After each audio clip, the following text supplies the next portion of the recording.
Hello, hello, hello. A very warm welcome to all our friends, viewers, stakeholders, fans of Africa Rise with Susan West. Of course, it is another beautiful Sunday. I've had a well rested weekend, and I hope that you have as well. Of course, today our guest is joining us from New York City.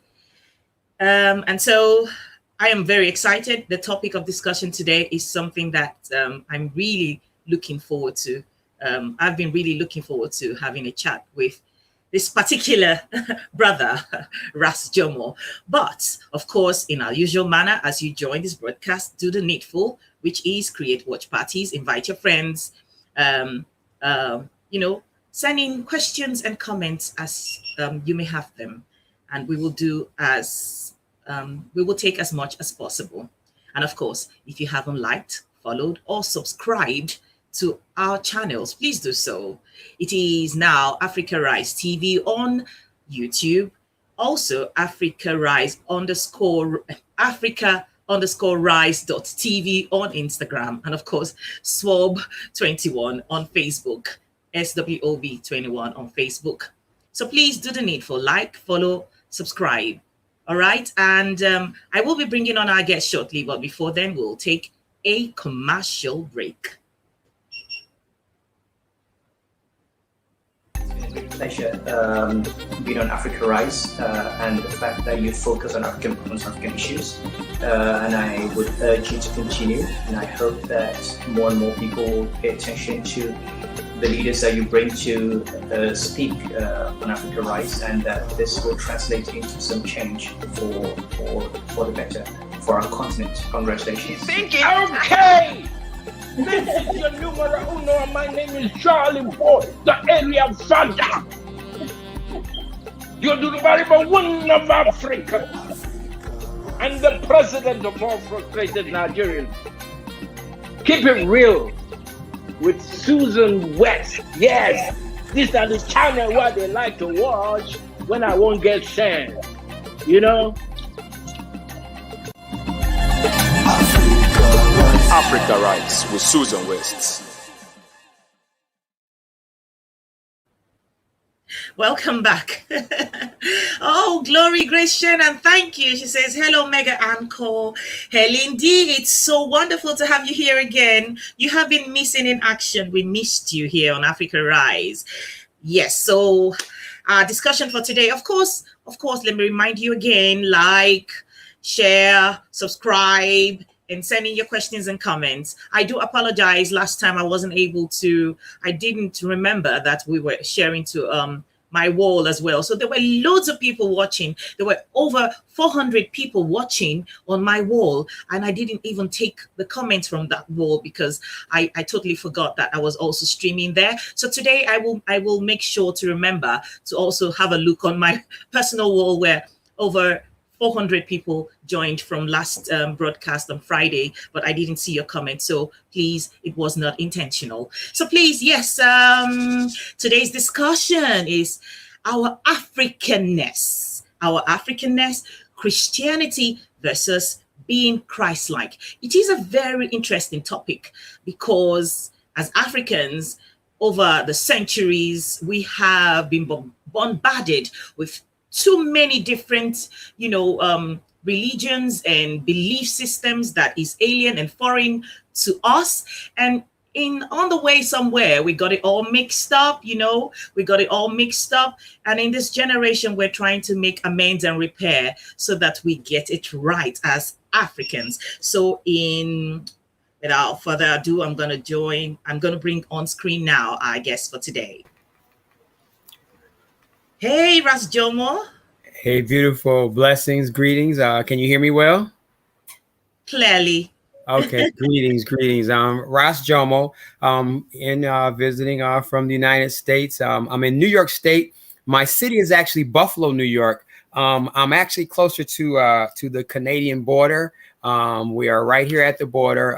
It's a place that's historically known for many things. The Underground Railroad. This was one of the main last stops before Canada. Canada is actually 5 minutes from where I'm sitting right now. We also responsible for many of the movements that you have seen in America have happened here. Frederick Douglass, famous names in American history, Booker T. Washington, Marcus Garvey. Those famous persons came through here, as well as many women as well, came through here, and also even organized early movements like the Niagara movement, which is one of the early predecessors in America to the NAACP. Actually fighting for national rights of Black people, but they also created global movements. So just want to let you know we're the real Buffalo soldiers that the reggae music is talking about. Welcome, Buffalo Soldier.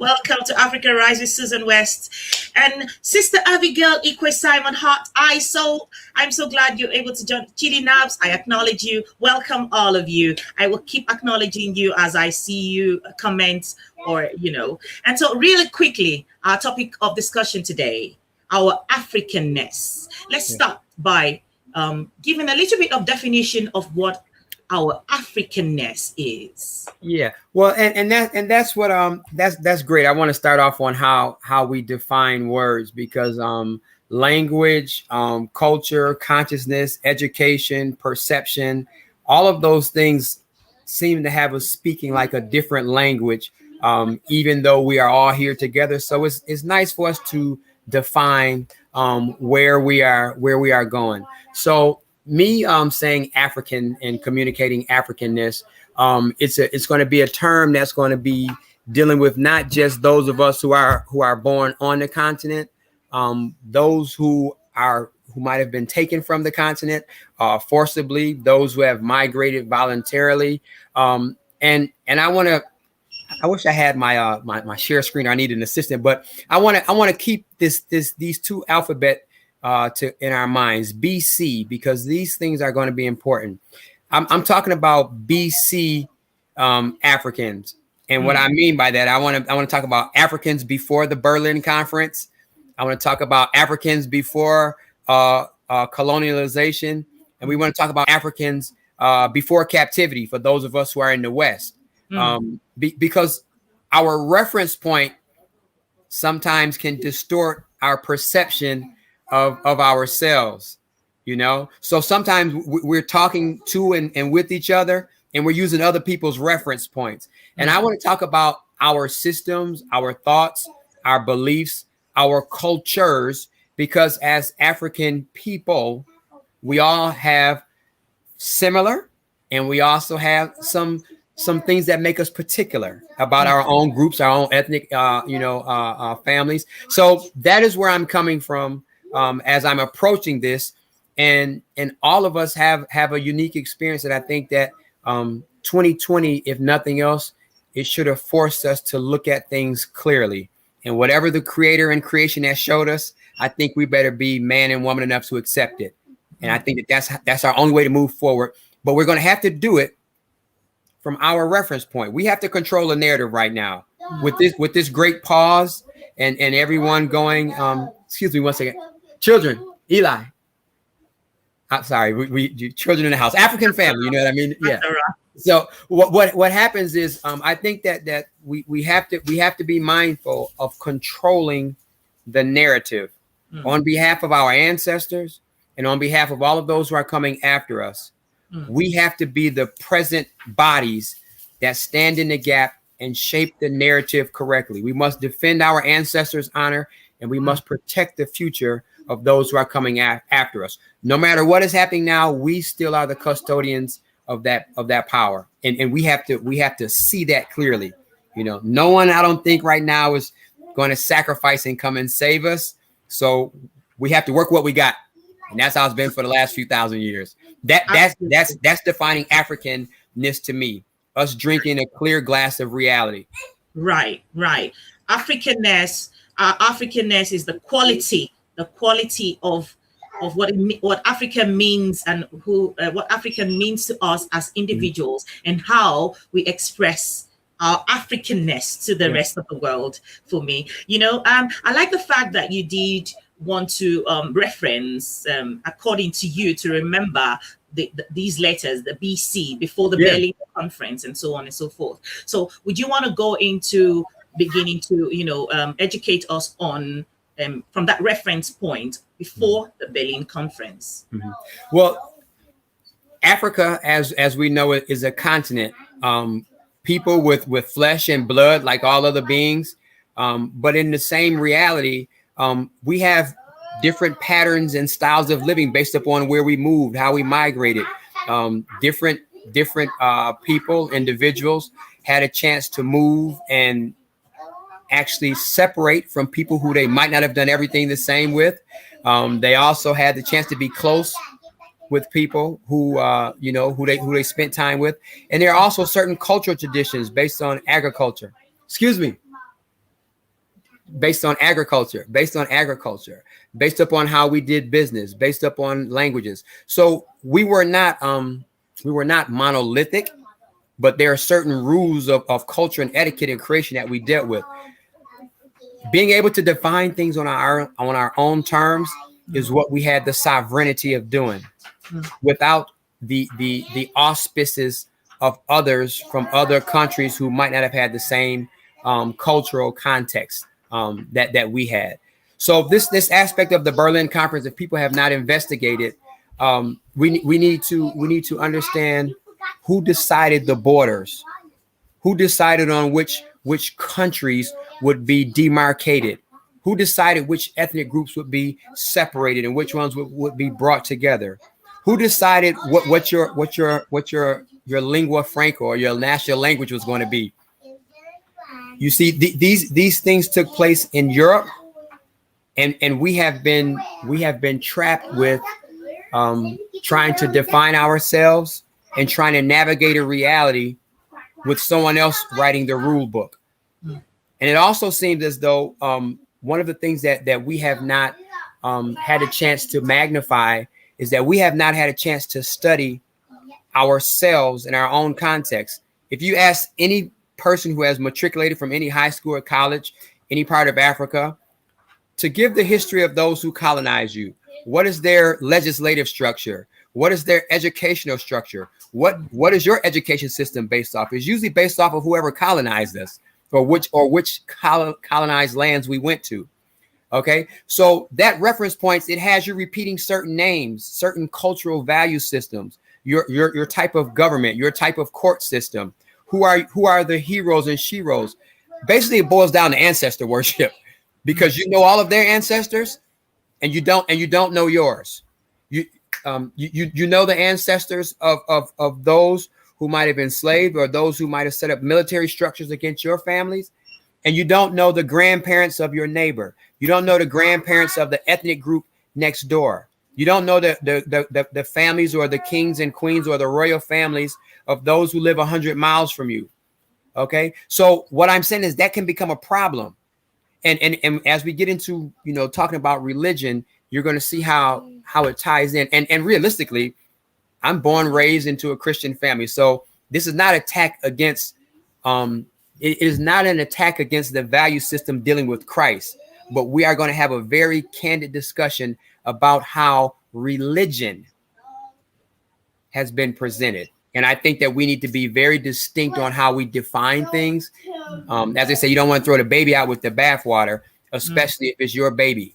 Okay, so we'll get into that later. So that's the Berlin Conference. That's in short, and I believe that everyone should take a. I should have had everyone get a notebook for this class. We should put it in our chat or something. But the Berlin Conference, I believe that everyone needs to take a reference and spend a little time, especially while we're in this shutdown. Many people are quarantined. We need to spend some time in our homes and amongst our families, having some discussions about what do these things historically mean for us and our people, because these are discussions that might have happened in universities, but it was done from someone else's perspective. So Germany, France, Britain, whoever else, they're not telling you. I'm here in America. They're having a problem in America talking about real American history. The past administration wrote laws saying that we don't want to teach what happened with enslavement. We don't want to talk about what we did to Native people. So sometimes, sometimes we deny the truth.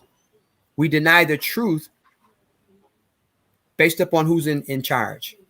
Right. So now the people are kept ignorant and we're responding to a stimuli that's not true. We're not controlling the narrative. And maybe now is the best time for families to come together and talk. And let's look at our history. Let's look at the history of those who, you know, who this Berlin Conference is very important because all of the riches that the continent of Africa has been producing since creation up until now has enriched the world. World trade was created off of the enslavement and the exploitation of Africa and other nations, but Africa in particular. We'll get into that a little later too, because all of these things tie together, and we usually look at them piecemeal, and that is where our problem is. We're not holistically looking at how we got to where we are. That's Berlin Conference. That's 1 BC. So I'll wait for the next question. That's 1 BC. I need everyone to just take a look at the Berlin Conference and really think, how did that affect us? Right. How did it help? How did it hurt us? Right. So really quickly, I hope everyone watching have a pen and paper because we're going to be doing a lot of referencing. We're going to be doing a lot of referencing. Let me quickly acknowledge David Barango, my brother, welcome. Captain Emaya, well, welcome. Rahina Bello, Bola Ige, Rose Idam, Charles Oduneye, welcome all of you. Yes. Also, really quickly now, let's go into Christianity versus being Christ-like. Mm-hmm. All right. Well, I mean, in real short, this is, it's a one show. We're just talking about some concepts. And as I said before, this is by no means a slant or any negativity towards those who believe in Christ. But I want us to think critically now, because as we talked about earlier, the people who educated you, the people who colonized you, the people who taught you about their greatness of their ancestors, in the modern times, let's just give it like the last 500 to 700 years in particular, they have also been in charge of our religious instruction. So they already got some strikes against them. Just bear with me. There are already some strikes against them based upon where we are today. Now, let us also take into place that these are the same people. One moment. Sorry.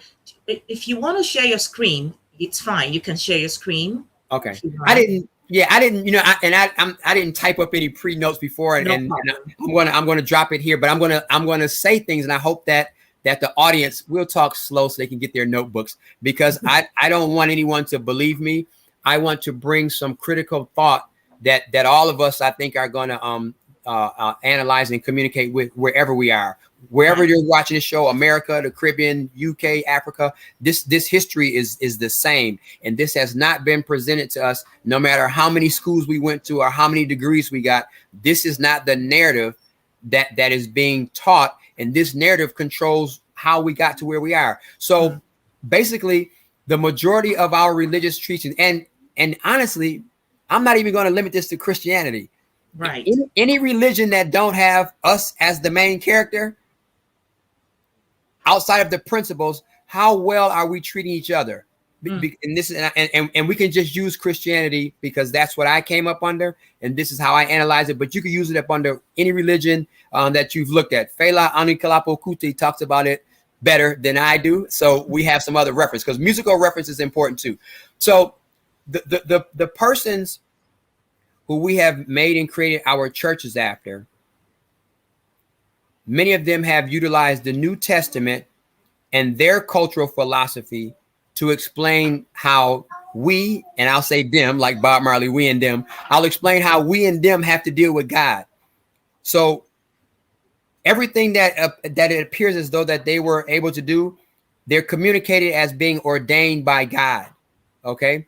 And at the same time, the rules, the laws, and the regulations contained in the books, all of those laws were violated against our people. I'll just use Africans as an example to keep it, short. But if we're looking at thou shalt not kill, right? And we were not at war with them. We were showing them kindness. All right. They're philosophers, they're historians. We're the ones who educated them. The Greek philosophers were educated by Africans. So when they had a chance to navigate Africa after they began to come in and come through the Senegambia River, and they began to try to exploit resources, why was it necessary for them to kill and to destroy so many people, especially if they believed in God and we were not at war with them? All right. honoring the elders, honoring the children. Thou shalt not steal. Even up to this day, the resources, the money, the stability of our notes, of our monetary notes, are based upon stolen resources that are invested in their countries, that are our resources. And our monetary system is adjusted by other people who stole our things and are now in charge of controlling how much money we owe the IMF, or how much, loans we have. All right. We look at honoring individuals, respecting the humanity in others. Why is it that we were taught to master? And this is the main indicator, I believe, that we should look at as far as for those who are under the Christian perspective. I think that it's a problem if this is not pertaining to you, it's okay. But if you have mastered loving your enemies, and you don't love your brothers and sisters, like your cousins, your aunts, your uncles, and the ethnic group that's been living next to you for the last 400 years, if you've mastered loving your enemies who come from the other end of the earth, and you don't love those people around you, I think we need to question how we're following someone else's religion, because that does not sound like what the person in the Bible and what the characters in the Bible have alluded to. The first story, family story in the Bible, the sons, their communication that they were supposed to have been their brother's keeper, correct?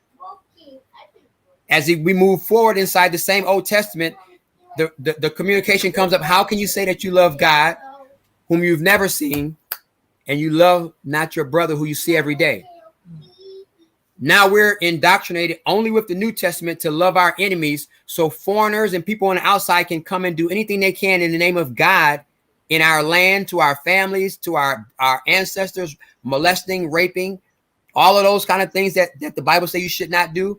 All of those things were done to establish their control over African lands. And yet we're taught to master loving them. And we seem as people, if this is you, if this is not you, I'm not communicating to you. But in all of our lands, all of our wars and our fighting is with each other. And most of us are cousins.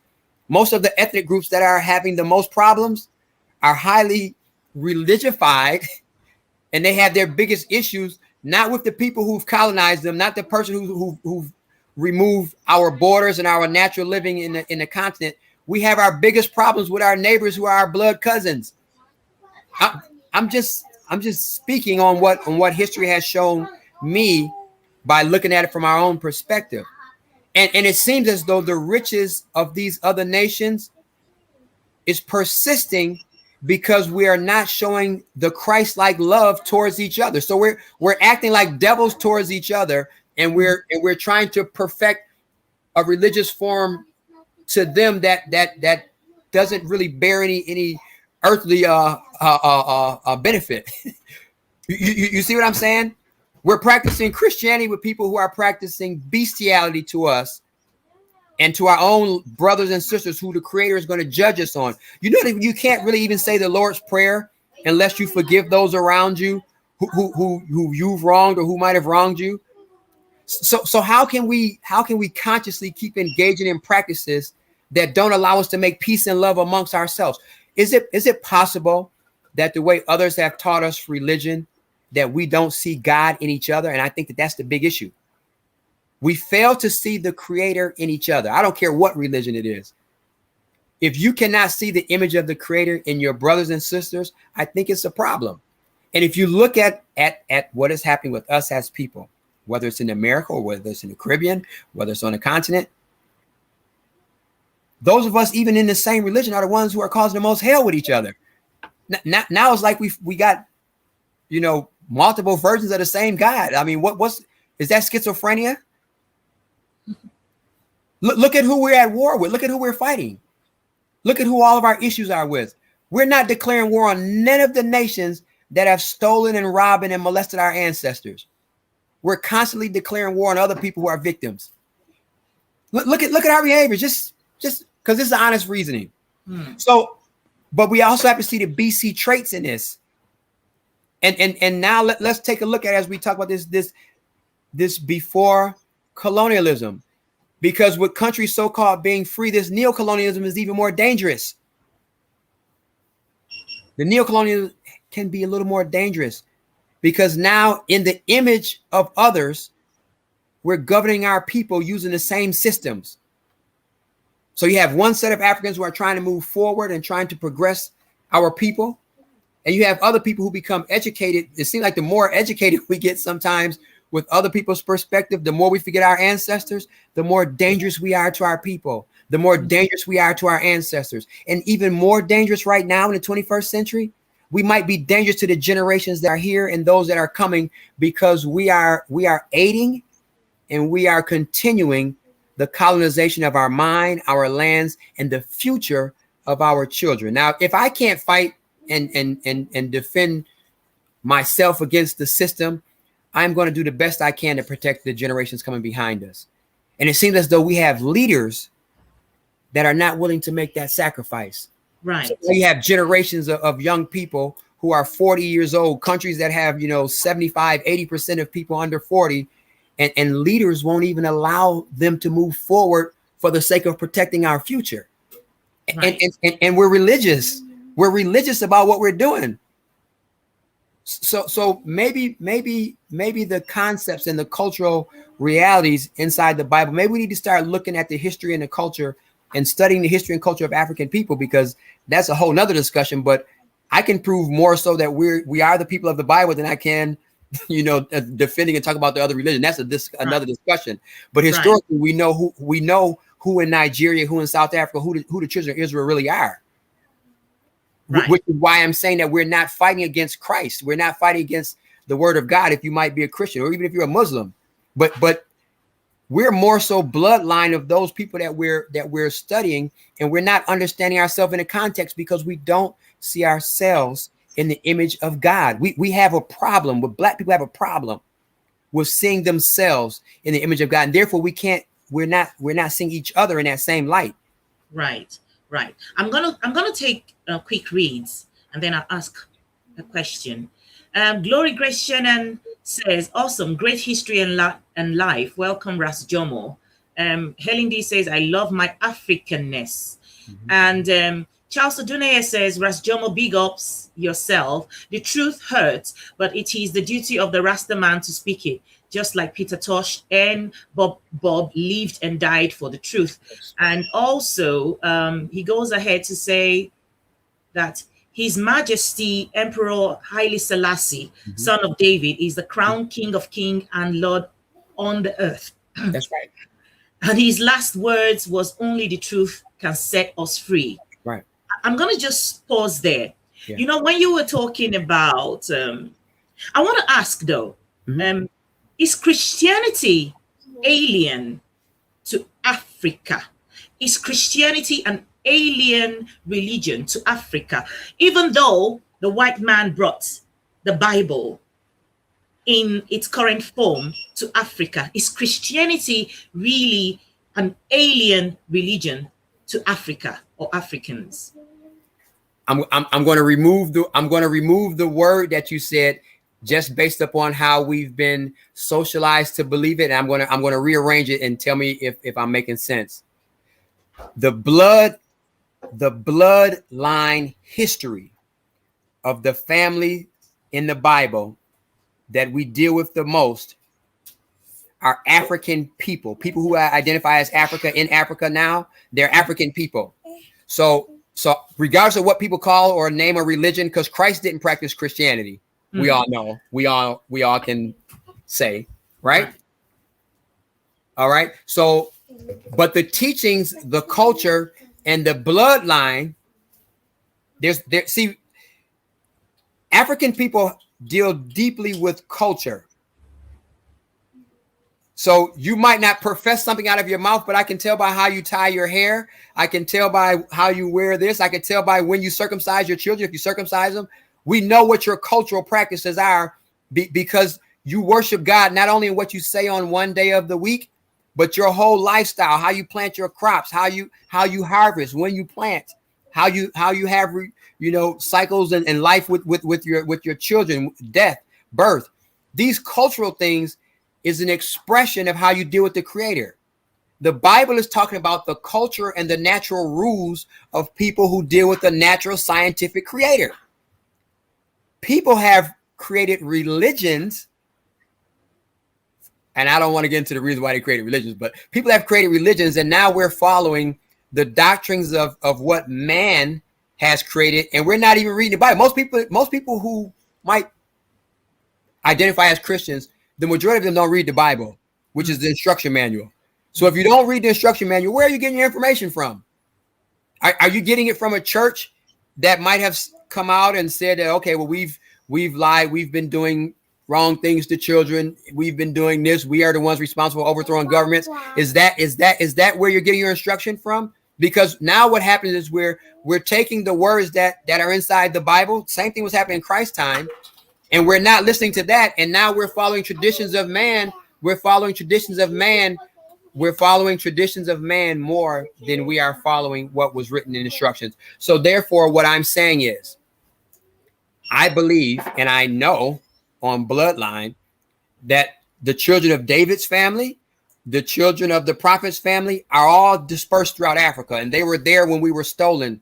And if you want to look at Deuteronomy 28, you can go there and look verses 15 and 16 going to the end of the chapter, and it'll give you an inkling of what happened, very similar to what happened at the Berlin Conference. Deuteronomy 28. Deuteronomy 28. Please read it. Don't take my word. I want you to read it for yourself, but I need you to read Bible, history, and prophecy with world history and prophecy. And the problem is, we don't study our own history. We've been studying the history of everyone who's colonized us. So we're looking at their reference point. We're looking at how they explain history to us. We brought Christianity to you. How can they bring Christianity or the teaching of Christ to people who have Christ's blood in their systems? Why are the people in West Africa and in Ghana, why are they circumcised on the eighth day? Why are the names of the ethnic groups that are major in African history, why do they all bear the children of Israel's titles and names?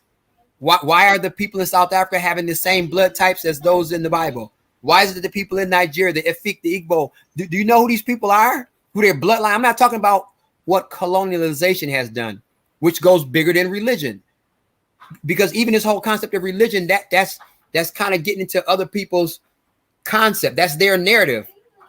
We don't just deal with God on one day. We deal with God all day in our music, our culture. Here's another inkling. How is it possible that the Bible speaks of let everything that has breath praise God, and in most of these so-called Christian religions, they've removed the drums out of the church? Who would do that? Knowing that drums, the animal skin, the air, those things have breath when you play them. I'm a musician. I'm a drummer. If we had time, I would play the drums to you today. But the history and the culture of our African traditional movement, say for instance, even King David. When King David danced, his wife laughed at him because he danced and his clothes came off while he was praising God. That's African dance. That's not nothing you learn in a Roman Catholic church or a Mormon church. That's not their history. That's not their stuff. That's our culture. But because we don't read history, we don't study African dance, we don't study African music, we don't study anything BC, because other people are trying to block us from seeing the totality of the story. The creator of the Bible, the creator of the universe, he can accept any questions, any statements he can request. People who control religion don't want you asking questions. The creator created the sun, moon, the stars, the earth, created axes, seasons, wind currents, tectonic plates, science, biology. Do you think that God can't take a question? No, people who colonize you don't want you questioning them. Knock and the door shall be open, right? Seeking you shall find. So we have a very serious problem now with what Christ said do and what people who are talking about religion is telling us to do. Right. And somebody's lying. I don't think that it's God. I don't think that it's Christ. I think that it's the same ones who've been lying about other stuff too. Right. There's a pattern there's a behavioral pattern that's gonna pop up when we start looking at history. And that is this BC aspect. That is this whole aspect of us being Christ-like, okay, and not getting caught in other people's version of how they see God. All right. In the name of God, the native people in America were all exterminated. And in the name of God, the Catholic Church under the Asiento in about 1503, Bishop Bartolome de las Casas wrote to the Pope to say that we're destroying and we're killing the native people with our diseases and our germs from Europe. Can you sign this so that we can go and take the Africans from Africa and utilize them for slavery? That is how the Catholic Church backed the slave system. It's called the Asiento, Asiento. The Asiento. Yes, Bishop Bartolome de las Casas. All right. I don't need you all to listen to me and believe me. I need you all to go and check it and verify it. Because we're past the stage where we got to have a leader telling us everything. No, it's 2020. We passed 2020. We can see everything clear now. And while you're at home, we need to have these discussions. And I think what's really going to happen, honestly speaking, if you wanted me to tell you my secret, we're probably going to get closer to the Creator now than at any time before, because we are the people of the Creator. But religion in us is going to have a problem. But that's okay, because Christ had a problem with people who are religious too. You're muted. Oh, you know what? From what you have just analyzed, it is clear, which is what I believe. I don't believe that Christianity is alien to Africa or Africans. I believe that, just like what Fela says, you cannot take my own thing and give it back to me. Right. Africans, because we're at a point where there's a lot of conflict and confusion in the minds of Africans. There are people who want to find themselves as Africans, but then they're at a crossroads, because, of course, when you're conditioned, it is very difficult to then wake up one morning and say, you no longer believe in this thing. So we begin to want to have these discussions where we disabuse our minds and understand that you can still be a Christian if you so choose, and if it pleases you, and still be African. Your Africanness, there is nothing that takes away from your Africanness and still allow you to live a Christ-like life. Well, I think what's going to happen is we're going to be empowered when we be fair to history and culture. When we're fair to history and culture, we're going to get a little bit deeper into honoring and respecting our elders and our ancestors. As you're talking about the God of Abraham, Isaac, and Jacob, you're talking about people's ancestors. All right. So what kind of prayers, what kind of thoughts do we have for our ancestors? Another key is that we have to be able to seek justice and redemption for our people.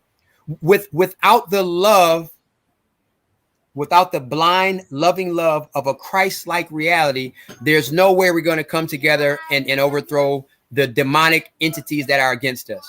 Okay. So I have to speak it because someone else brought up, I wasn't going to talk about it, but I was born and raised in a Christian family, baptized as well. At the same time, I am a Rastafarian. I see the history, the knowledge, the bloodline, genealogically, astrologically, astronomically, and geographically. Haile Selassie on November 2nd, 1930 is crowned King of Kings, Lord of Lords, children, Eli, King of Kings, Lord of Lords, conquering Lion of the tribe of Judah, elective God, and light of the world. These are earthly titles that the same nations that colonized all of Africa except Ethiopia, those same leaders from all of those countries either came themselves or sent representatives to Ethiopia to bow to the person who comes from the line of King David and King Solomon. Now, this is something else that I'm not bringing up. You brought up the comment, so I'm going to tell you to look at it. Anyone on internet, look up November 2nd, 1930, and read the articles, any Associated Press, November 2nd, 1930. And I need you to look at the nations and all of the countries and who sent representatives to Ethiopia to bear witness to the son of David, the son of Solomon, being crowned these titles that are written in the book of Revelation. Now, I'm going to leave it there because I don't want to go too far into that. But since it was brought up in the communication, I challenge everyone. And you know that this same emperor was elected defender of the Christian faith by the World Council of Churches. Emperor Haile Selassie I was elected defender of the faith for the entire Christian family of churches. And at the same time, he protected all of the Muslims and all of the Israelites in Ethiopia, as well as those who don't follow those spiritual forms and deal with traditional religion. He was the king of all of them, and he kept all of them in harmony. So he became like a model for the world. And I'll stop there, but that's a culture. If you want to look at some Christianity, some ancient Christianity, I've had a chance to visit Ethiopia. I've been in Lake Tana. I've been to churches in Ethiopia, not in Europe, not anywhere. I've been in churches in Ethiopia that are more than 1,000 years old. I've seen it myself. I haven't read about it or, heard it in a song. I've been there myself. I've been to the lake, and you've seen just hundreds of monasteries all throughout. So there's something a little deeper as we begin to study our history and the Bible. I'm to all of those people who are on the fence or who feel a great pull in your mind. I'm not saying to throw anything away. I'm saying study everything that you have an inclination to study. If your conscience is pricking you to study a little deeper, study a little deeper. And I can pretty much promise you, if you're really looking for the truth and you can handle it, it's going to be revealed to you. And I believe that it's going to bring us closer together, because if we want to go back to the Kemetic records, if we want to look at the Haramaki, which people call the Sphinx, that Lion King, is that a prophecy in ancient Egypt that's in the stone, thousands and thousands of meters, tall, wide, and long? How is that there? How is that there and before the Bible? Maybe it's a culture. Maybe it's something that's inside of our. You understand what I'm saying? So this expression is bigger than religion, and I think that we have to change the narrative at how we're looking at and how we're dealing with spirituality. And I'm saying for those who feel that they might be conflicted, for those who are maybe inside of realms of confusion and doubt, because that does happen. For those who pray, I'm going to tell you to read the prayers deeper. I'm going to tell you to get into your Proverbs, and I need you to look at your history. It's going to make sense. But if you read this Deuteronomy 28, I don't know. We might see another revolution taking place, because the Bible is a prophetic as well as a historical. And many people say that we're reliving history right now, because it's only one set of people who've been spread to the four corners of the earth and have been in slavery for 400 years, which is what was prophesied. That prophecy given unto Abraham, your children shall be strangers in a strange, Genesis 15 and 13.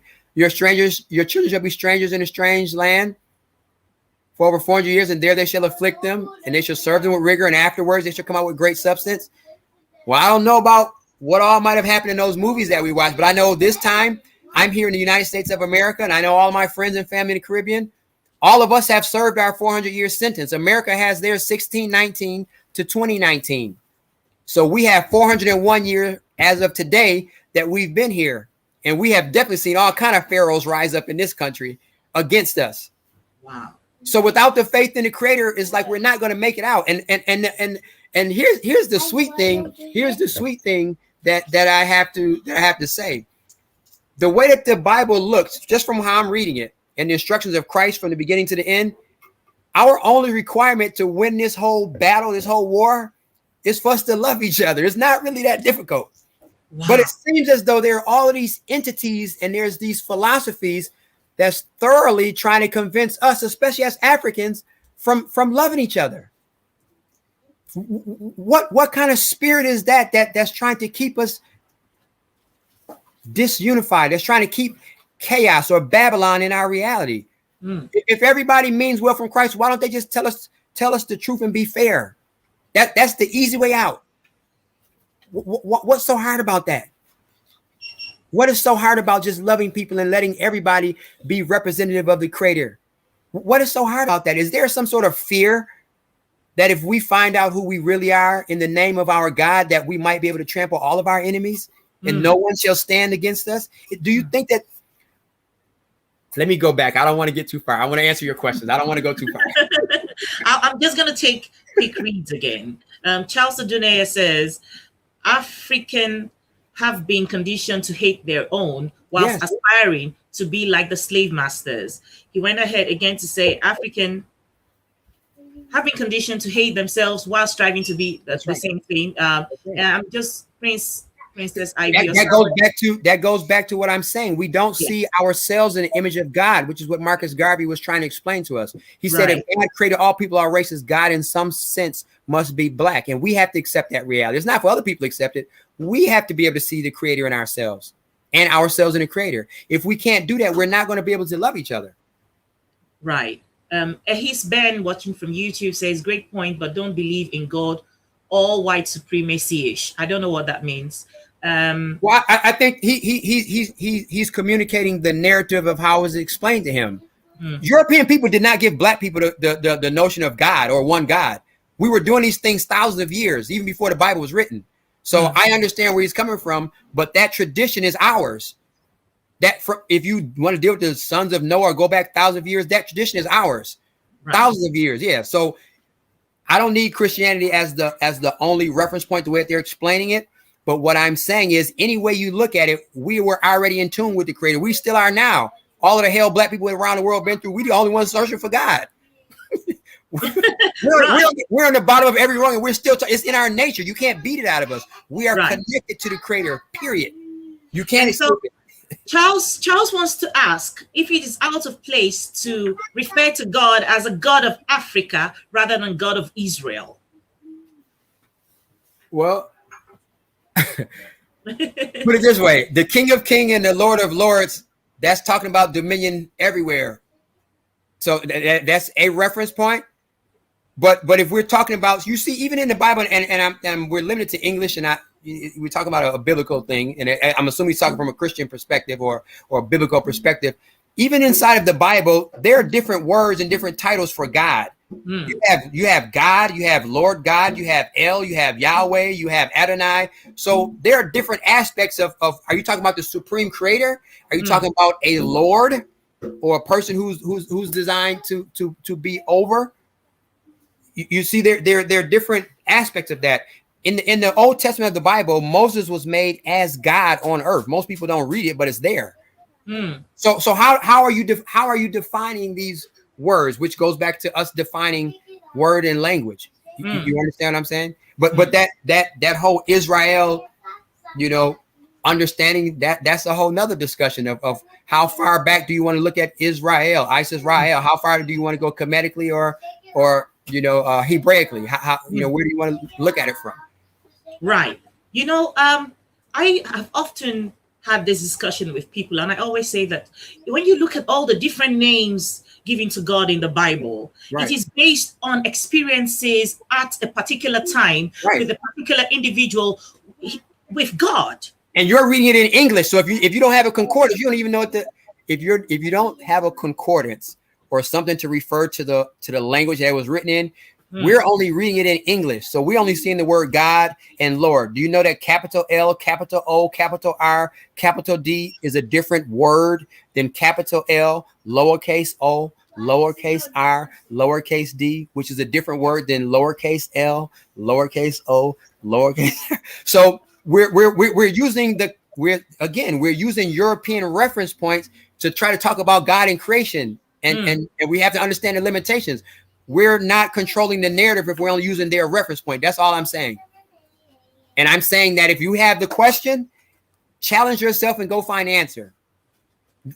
The Bible instructs you to do that. Right. Going back to what Charles was asking, I feel very comfortable now to refer to God as God of Africa. Why? Yeah, because I perceive God, the God of Africa, as the one who blesses, who gives in abundance, who gives all the beauty of the world, because Africa is filled with all the goodness the earth ever needs. So my reference point to referring to God as God of Africa, not to say that it is wrong to say God of Israel, that's your choice. I can say God of my grandmother, because if the relationship that my grandmother had with God was a certain way, and she experienced God in a certain way, I can make that reference without some conditioning that makes me feel like it's idolatry for me saying so, even though I am a Christian, a bona fide Christian. Yeah, affirm it. Be convinced in your own conscience. But here's another discussion, and I don't want to sound like I'm all over the place, but isn't Israel and Africa the same place before they cut a hole in the continent and create the Suez Canal? Thank you. Is Israel Northeast Africa, or do you believe that it's somewhere far, far off called the Middle East? Israel is in Africa. Am I correct or no? The separation by nature is the Red Sea, and the Suez Canal is a man-made cut or separation, right? So is Israel and Africa really the same I have raised that question not so long ago. I have raised the question. Yeah. Who created Middle East? Who created the term? I mean, that's what I'm saying. If we keep, you see how this goes. We keep getting into some little circular arguments based off of what European people's narrative is. Absolutely. And this is what occupies much of our days. Instead of and us not unifying and following the rules, we kind of get caught into and by all means, I appreciate the question. I'm just making an example that the narrative that we even use, even the language that we speak, is based off of someone else's reference point. We gotta come together and get with our own. And while I'm here, I just want to show you something. I'm going to encourage for those who can. I wanted to give a book list, but this is one book I think that Africa 101. I don't know if it's in reverse screen. We can see it clear. I think that it's going to be a very important beginning ground for us to start having these communications, because for those who are in Africa, for those who are in East Africa, most East Africans don't know what happened in South African history. And most South Africans don't know what happened in Brazil and Argentina and Guatemala. And most people in Guatemala don't know what happened in the United States of America. Most people in America don't know what happened in the UK and in the other countries as far as Black people. Right. We're going to have to take a time out, and we're going to have to find out what happened to us from our own terms.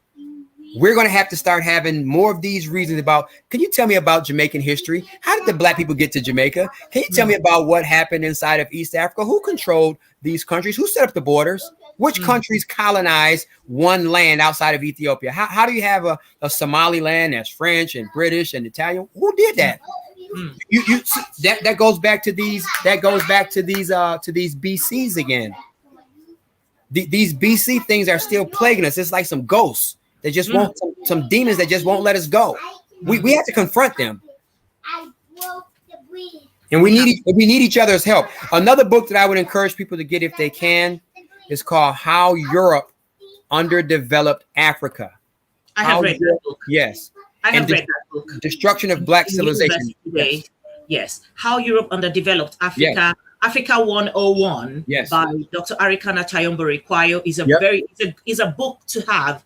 We should, every African family should have this book and just leave it, just keep it for generations to come. Because I can't even go into, I'm just going to read, I'm just going to read some of the comments. Ehis Ben says, he said, agree with that. It's more about spirituality finding our way back home. And we need history to do that too. We need to put the history and the spirituality together. We cannot be Pan-Africanists and we can't help Africans who are Christians or Africans who are Muslims or Africans who might be Buddhists. Our spirituality have to be able to have us comfortable where we are, and we have to help Africans everywhere. You know what I mean? Our creator has to be bigger than religion. Religion can't divide us from loving each other. Right. How can I be a Christian and I don't want to help African Muslims? Or how can I let someone else's war in their homeland make me fight against my cousins? And I know that all of our families have been together for the last 750 years in the same land. What kind of God conscience would I have to wage war on my own brothers and sisters just because I think I have a deeper understanding of the creator than they do? And you know that God don't come and fight none of these wars. It's humans trying to prove to other people who God is. You don't have to prove people who God is by forcing them. You live it out. Yeah, people are, you know that Rasta is one of the fastest continuous growing aspects of spiritual conduct, and there's no Rastas baptizing or converting anyone anywhere. People are coming to a conscience and saying, hey, I identify with this Black concept and this Black lineage and history, culture, and the Almighty Creator. And I believe that we have to be the people and children of God right now as Africans. We see our African selves as the extensions of the Creator. We are His children. And therefore we have to go and protect all of our African people. Muslim, Christian, it does make a difference. Even those who don't even deal with it. We have to be responsible for all of them, because that's what our King showed us. In the name of God, He did this. So if we believe that, then we have to not worship Christ, but we need to try to be Christ to each other. And we need to practice it first on Black people. If you really believe that your God is God, ask your God to help you fix Black people. Then talk to me about religion. Absolutely. I mean, like you mentioned, I have never seen a home fall apart unless, of course, there is no love and harmony in that home. I have never seen a home where a foreigner or an outsider, a stranger comes in to create or cause havoc if there is no disharmony in that setting. And of course, as Africans, until we begin to see God in ourselves, until we begin to love ourselves, when Jesus said that if you've done to this person, you have done unto me. To the least of these, you've done it unto me also. Right. So right. when we begin to see that just being a good Samaritan doesn't mean that you do it to some foreigner first and then you're a good Samaritan. But when it comes to your black brother on the continent or elsewhere, then you don't remember how to be your brother's keeper. You know, you made a point. Which is African. That's African culture. If someone's hungry, feed them. Hey, listen. Whether you want to call it Christianity or not, but our Christ-like behavior is what got us partially into this. Our lovingness is what brought the Europeans and all the invaders that have invaded us. We treated them as though they would react and respond in a God-like manner. So whether you want to say that we were Christians or Israelites or Muslims, you could call it whatever you want to call it. But our God-like culture, do you know what caused one of the greatest exploits in West Africa is when Mansa Musa, the Muslim, made his Hajj to Mecca and told everybody where he got all of his gold from. Do you know how many people, thousands of people died crossing the Sahara Desert trying to find out how to get to Timbuktu to get our gold? And it was not easily accessible until they got around to the Senegambia River, and that's what opened up the invasion of West Africa. Are we aware of that? Wow, powerful. So it's not. So realistically, it was like a title, but it wasn't really about Christianity or Islam. It's any spirituality that you're dealing with. If you have not perfected it with your cousins, your uncle who drinks too much, your aunt who might be a kleptomaniac and like to steal things, or the young nephew who's always lying and doing, if we can't practice that God-like culture to them, then we're eluding ourselves. I don't care if you're a Muslim, if you're a Christian, if we can't show that love and that honesty and what we've learned in the name of God on our own friends and family, then it's an illusion. Any religion, you can pick any one, because there's enough religions to change every day. You can pick any religion you want. If we can't practice it on each other, and if it can't work in our own communities, in our own homes, then we need to rethink what we're doing. Right. Christianity just happened to be the topic that we talked about today, but you could change the word, cut and paste any words you want. But if we can't be good Muslims to each other, if we can't want for our brothers what we want for ourselves, if we don't want peace and complete harmony and to be at oneness, if we can't say Om with everybody in our neighborhood, then we got a problem. So, Ras Jomo, here's a table.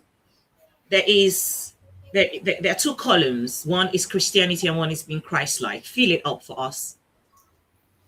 Well, the people who might be in Christianity might not recognize Christ. And I mean, I don't really want to talk about other people, but I know white supremacist people are not going to recognize Christ because they know not what they do. They have the story completely twisted. We literally have different gods when we're that far apart. When Christ was on earth, did the people who were in the temples recognize him, or was it the people on the streets? The promise that Christ gave in the New Testament, you do not recognize me now, and you will not know me in the regeneration. Who do you think he was talking to? So if Christ is to come up on earth right now in any form, maybe as a king, do you think that people will recognize him in his deeds? Do you think that we're paying close enough attention to see how would a Christ king even look? What would he do? What would he say about colonizing Africa or apartheid in South Africa? Or, how would that king respond? What would that king say about slavery? What would that king say about development? What would that king say about educating young children? Stop sexually trafficking women. And you know what I'm saying? How would a Christ person even look? How do we even know what to even look for? Because what religion is talking about and what Christ is talking about justice. Christ was inside the temple turning over the tables because they was doing the wrong things with money.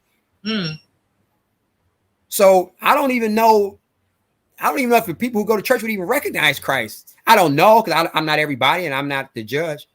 But what I'm saying is, if you look at the behaviors of what Christ is telling us to do and what he's going to judge after, and if you look at our earthly behaviors in the societies we live in, and the rules and the mores and the cultural realms that we're trying to please other people with, it seems that it's totally opposite of what Christ is saying.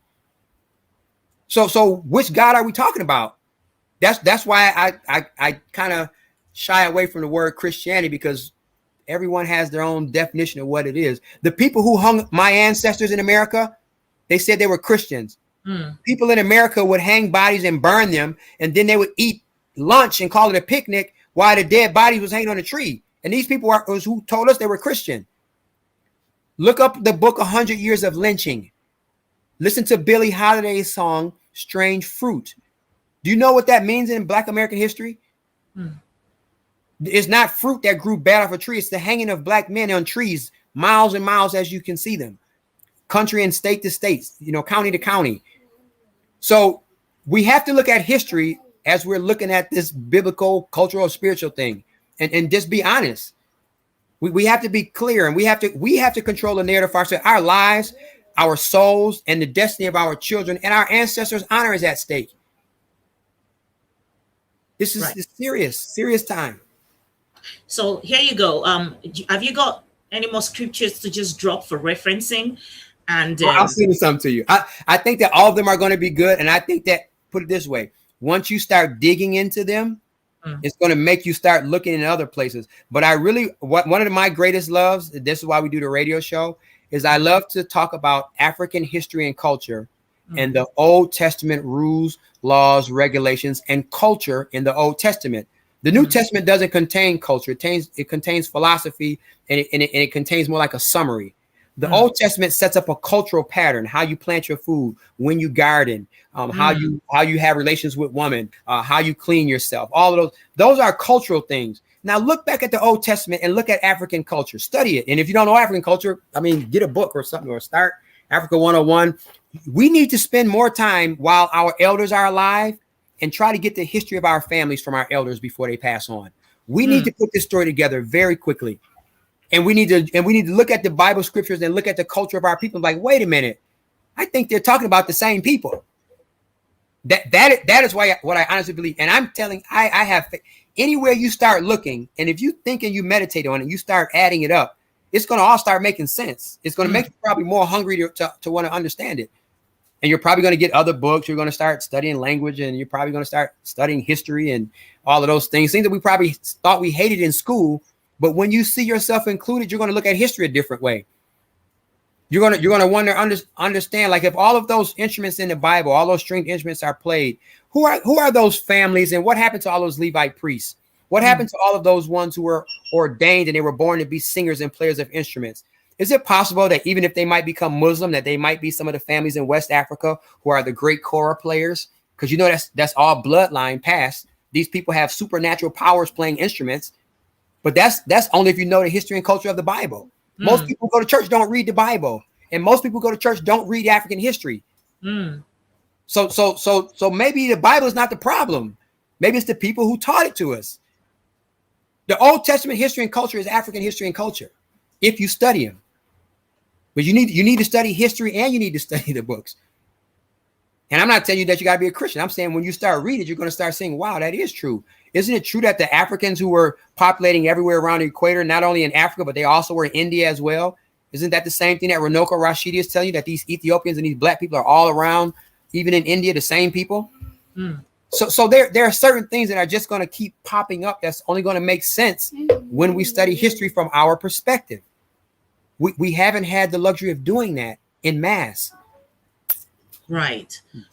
I'm just going to take one more read, and this is just my opinion. I mean, everybody gonna have a different. I was forced to go to church and read from a very early age. I went to a technical high school, and I began to study history, culture, and religion all throughout my young adult life. So I'm just sharing with you some of the lessons that I've learned. Right. Just take a look at the continent of Africa, even today, or just take a country on the continent of Africa, for example. Nigeria, my home country, we're still fighting amongst ourselves. We're fighting amongst ourselves using religion.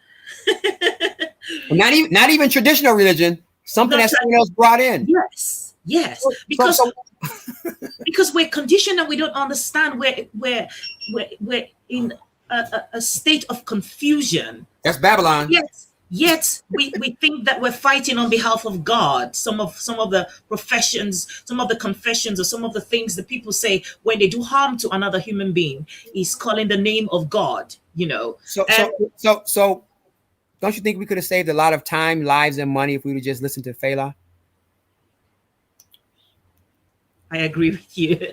Charles says, Bob said, only a foolish dog bark after a flying bird.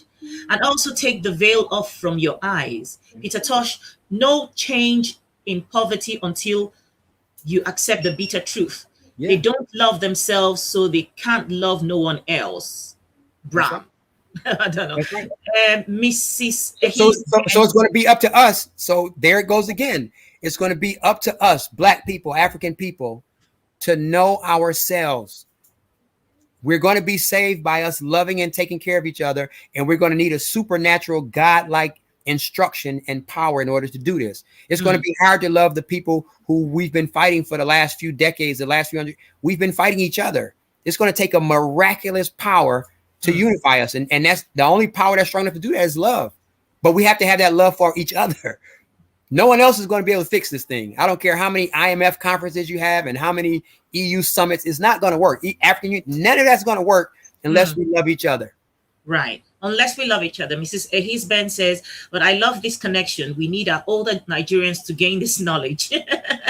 And so now I know that we're over an hour. I just want you to take a moment and just give us, parting words of, our Africanness and being a Christian versus being Christ-like. In summary, every adult that you see was once a child. Under normal circumstances, all parents, family, and friends want to see children do good when they come into this earth. What happens between when children come to earth and between they become adults, miserable, mad, criminals, whatever happened? What happens to them?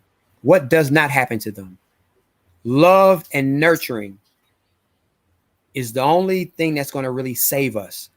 And we have to have a collective love. We have to have, in African culture, we used to have something called shame. And you would not want to do anything to shame your family or your elders or the people around you. We need to be ashamed not to love each other. We need to go real basic. And we need to find out that the greatest investment that we have is us loving and protecting each other. And once we do that, the best way I could explain that, once we do that, is like some superhero like vibranium or something is going to come around us and it's going to protect us from all forces seen and unseen. Do you know that it's hard for me to violate you if I love you? I can't do anything to your son or your daughter because I respect and I love you.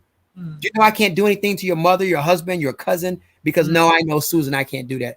And the other thing that we can do is let's take part of our resources and let's start practicing investing and supporting in people that look like us to show them how much we love them. Let's pray on our works, work on our prayers. And I want to thank you for standing strong, tall, and consistent with trying to keep on holding these communications so that Africans can have a little time out to tell our side of the story to each other. It's not about us saving the world. When we save ourselves, the rest of the world is going to be happy. They're waiting for us. The whole world has proven for the last few thousand years they're not capable of doing this without our help. So we need to rise to the occasion and bring our best selves forward. We can only do that with the power of love. We have to practice loving each other. Wow. That's it. Yeah, that's it. The power of love. The power of love. I got one joke. Make music. Make the children. Make love happen. Everything else is going to take care of itself. Make music, make babies. Make love happen. We need food too. We need food. Make food. You can make food. But that's how we're going to win the war. We don't have to fight people. We just have to fight to stay in love, protect our children. And for those who don't have children, we have to protect all of those children around us. They're all of our responsibility. Those are African concepts. So I'm not telling us anything different that we don't already know. We have to live that. That's it. That's our security. That's our social security. Wow. Thank you so much, Ras Jomo. I knew this was going to be we're gonna have you back here. We need to keep talking.